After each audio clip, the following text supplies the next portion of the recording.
Assalamualaikum warahmatullahi wabarakatuh.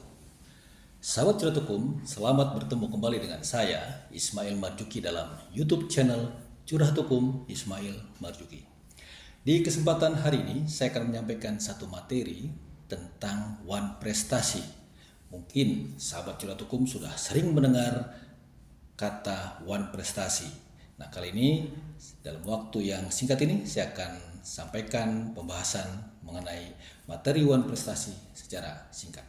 Namun sebelum itu mohon kesediaan sahabat Curhat Hukum untuk like, subscribe, atau komen dan share di bawah ini. Terima kasih. Sahabat Curhat Hukum, apa itu One Prestasi? One Prestasi adalah suatu keadaan di mana salah satu pihak tidak memenuhi kewajibannya yang timbul berdasarkan perikatan, atau dalam bahasa lain, kelalaian dari debitur dalam memenuhi perikatan. Sehingga kita dapat katakan One Prestasi ini sama dengan ingkar janji.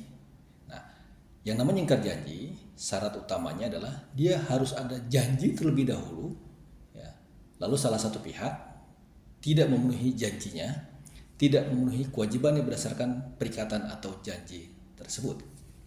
Nah, di sini saya ambil contoh dalam peristiwa sehari-hari untuk memaparkan tentang unsur-unsur apa saja yang terdapat dalam One Prestasi.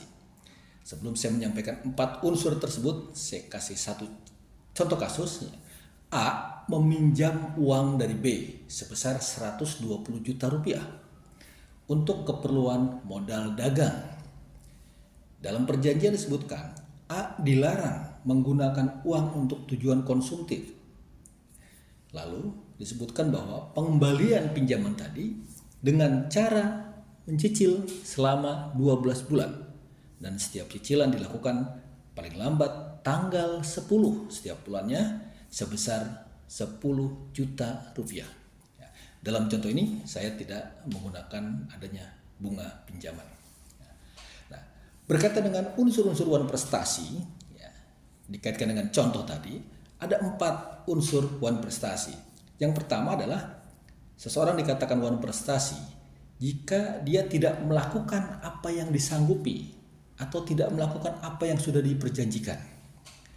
Contoh, dalam pinjam-meminjam tadi, A tidak menepati janji untuk membayar utangnya sebesar 120 juta. Karena janjinya, kalau dia minjam 120, dia harus mengembalikan 120 juta. Unsur yang kedua adalah melakukan apa yang dijanjikan, tapi tidak sebagaimana yang dijanjikan. Contohnya, betul A mencicil setiap bulan, tetapi besarnya bukan 10 juta sesuai yang diperjanjikan, tetapi A hanya mencicil 5 juta. Artinya, di sini sudah memenuhi unsur One Prestasi. Harusnya 10 juta sebulan, dia hanya 5 juta sebulan. Yang ketiga, melakukan apa yang dijanjikan tetapi terlambat.